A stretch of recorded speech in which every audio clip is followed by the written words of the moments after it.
দেশে বেকার জনগোষ্ঠীর সংখ্যা বাড়ছে। 2024 সালের শেষ দিকে মোট বেকার জনগোষ্ঠীর সংখ্যা বেড়ে 26,10,000 হয়েছে বলে জানিয়েছে বাংলাদেশ পরিসংখ্যান ব্যুরো BBS। 18 মে শ্রমশক্তি জরিপে ত্রৈমাসিক প্রতিবেদনে প্রকাশ করেছে BBS।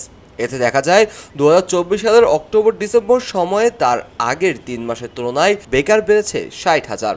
2024 সালের সেপ্টেম্বর শেষে বেকার জনগোষ্ঠী ছিল 25,50,000। সব মিলিয়ে এক বছরের ব্যবধানে দেশে বেকার বেড়েছে।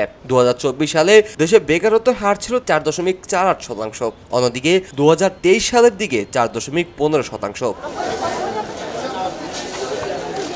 আন্তর্জাতিক শ্রম সংস্থার নিয়ম অনুসারে বেকার মূলত তারাই যারা 7 দিনের মধ্যে মজুরি বিনিময়ে 1 ঘন্টা কাজ করার সুযোগ পাননি এবং 1 মাস ধরে কাজ খুঁজছেন কিন্তু মজুরির বিনিময়ে কোনো কাজ পাননি।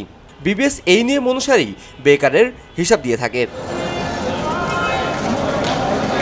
এর আগে 2023 সালে দেশে মোট বেকার ছিল 24,60,000। সেই হিসাব 1 বছরে বেড়ে দাঁড়িয়েছে 1,60,000। BBS প্রকাশিত তথ্য অনুযায়ী দেশে পুরুষের বেকার সংখ্যা 18 লক্ষ, অন্যদিকে নারী 8,80,000। দেশে বেকারের হার বেড়ে 3.65% হয়েছে আগের বছর একই সময়ে, যা ছিল 3.35%। দেশে পুরুষ বেকারের হার 3.76% এবং নারী বেকারের হার 3.46%। এদিকে দেশে কর্মে নিয়োজিত বা শ্রমশক্তি অংশগ্রহণকারী মানুষের সংখ্যা উল্লেখযোগ্য হারে কমেছে, ফলে বেড়েছে বেকার মানুষের সংখ্যা। বছরের শুরুতে বেকার মানুষের সংখ্যা কম থাকলেও বছরের শেষে ধারাবাহিকভাবে বাড়ছে। এ সময় কৃষি, সেবা বা শিল্প সব খাতে কমেছে কর্মের নিয়োজিত জনগোষ্ঠী। নারীর চেয়ে উল্লেখযোগ্য হারে পুরুষের বেকার সংখ্যা বেড়েছে বেশি।